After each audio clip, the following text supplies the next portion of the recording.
Assalamualaikum warahmatullahi wabarakatuh. Waalaikumsalam. Terima kasih Bapak Ibu atas waktu yang sudah diberikan. Saya Ahmad Munawar Sajali yang kemarin dari Stikas Karya Wisata. Pada pertemuan selanjutnya sesuai dengan kontrak waktu yang kemarin ya. Pada hari ini kami akan melakukan pendidikan kesehatan ya Pak. Nanti kemarin kan dari bapaknya kan ada riwayat darah tinggi. Nah, otomatis ini akan saya lakukan tentang penyuluhan tentang hipertensi atau darah tinggi. Saat ini enten sing ajeng di kan ada yang mau dibincang-bincangkan tentang ini penyakit darah tinggi apa bukan? Napa keluhan ini pun selama kemarin waktu digaji sampai lagi ada keluhan tambahannya apa enggak, terus apa ada problemnya yang lain apa enggak, atau masalah yang lain apa enggak? Ya, mau tanya kalau apakah usia-usia tua itu rentan darah tinggi ya Pak? Oh, oke. Nah, untuk jawabannya nanti setelah saya jelaskan untuk tentang tentang penyuluhannya ya, kita lanjut saja untuk penyuluhannya Nah, ini ya Pak tentang hipertensi. Hipertensi itu apa tuh Pak?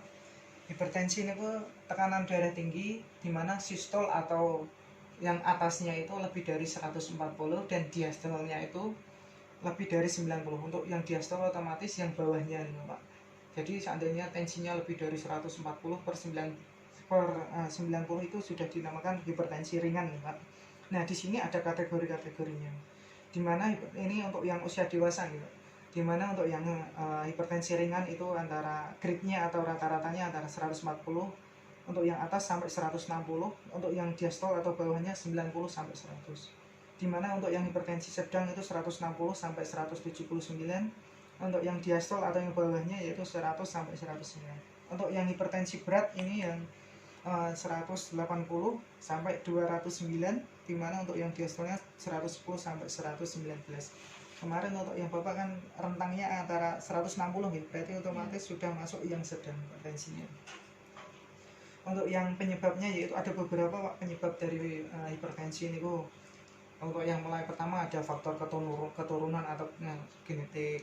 Untuk yang kedua ada usia. Tadi yang ditanyakan Bapak nanti termasuk di sini nanti. Terus untuk yang ketiga ada kelebihan berat badan atau obesitas, gemuk, merokok, kurang olahraga, dan kadar garam yang tinggi di dalam makanannya. Terus terlalu banyak mengkonsumsi minuman keras, atau yang terakhir itu yang stres. Dimana ini nanti ada tanda gejala dari penyakit hipertensi, yaitu yang pertama tekanan darahnya naik atau tinggi, sakit kepala terutama di bagian tengkuk ini sini Pak. Terus kadang juga ada mimisan, kalau emang tensinya sangat tinggi otomatis juga disertai kejang juga bisa. Telinganya kadang berdenging dan sulit untuk tidur. Kadang matanya juga berkunang-kunang. Terus untuk perawatan selama di rumah di sini Pak ada 4 ya cara untuk perawatannya. Yang kalau emang dia obesitas atau gemuk yaitu dengan menurunkan berat badannya.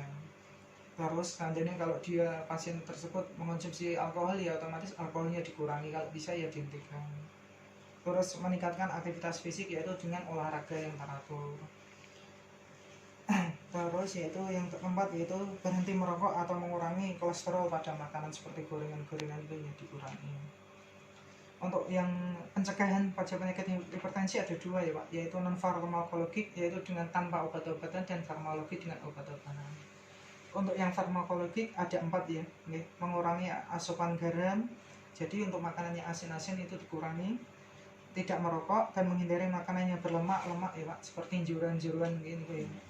Terus olahraga yang cukup. Untuk yang farmakologi yaitu dengan obat-obatan anti hipertensi seperti captopril, amlodipin, andesartan, dan lain sebagainya.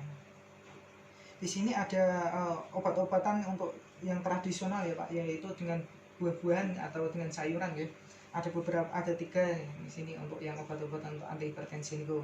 Yang pertama yaitu ada timun, belimbing. Untuk yang terakhir ada seledri. Untuk sementara niku nanti untuk yang perlu dilakukan untuk yang penyakit hipertensi yaitu perbanyak minum air putih, minimal paling enggak sehari ya 1500 cc. Terus lakukan olahraga yang teratur. Terus konsumsi buah-buahan. Ini Pak, tadi yang sudah dijelaskan ini ya. Saya rasa untuk yang penyuluhan pada siang hari ini cukup. Nah, kurang jelas napa sudah jelas napa pripun Bapak Ibu? Jelas. Oke, untuk yang jelas ya. Nah, untuk yang pertanyaan tadi, monggo kalau ada yang bertanya. Oh, tadi Bapak bertanya tentang ya, kenapa kok usia rentan usia ya Pak, bisa lebih rentan terkena hipertensi gitu. Iya. Oh, oke. Ini Pak, sesuai dengan faktor penyebabnya tadi, usia kenapa kok menjadi memperrentan terjadinya hipertensi? Karena pada biasanya, Pak tak bagikan dulu untuk yang berikutnya. Nah, karena biasanya karena usia, faktor usia itu otomatis mempengaruhi peningkatan hipertensi yang benar.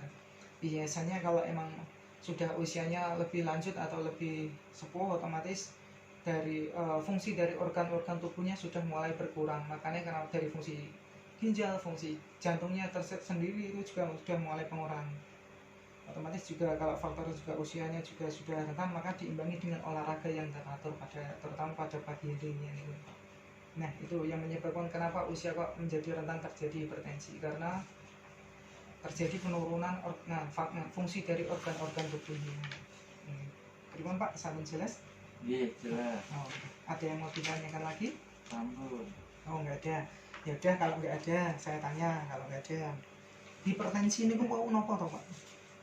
Hipertensi itu penyakit darah tinggi. Oh, oke. Terus untuk ibu untuk yang tadi penyebabnya apa mawon, penyebab dari darah tinggi tadi? Usia, faktor keturunan. Oh, oke. Terus setunggal mulai napa? Obesitas. Oh iya, obesitas atau kegemukan ya. Nah, nggih, sampun. Saya kira Bapak Ibu sampun pada paham sedanten. Nah, terima kasih atas waktunya. Nanti untuk pertemuan yang akan datang saya akan melakukan kontak waktu untuk cara mencuci tangan yang benar. Ini tujuannya untuk mencegah supaya tidak menambah penyakit atau mengurangi terjadinya penyakit yang lain. Assalamualaikum warahmatullahi wabarakatuh.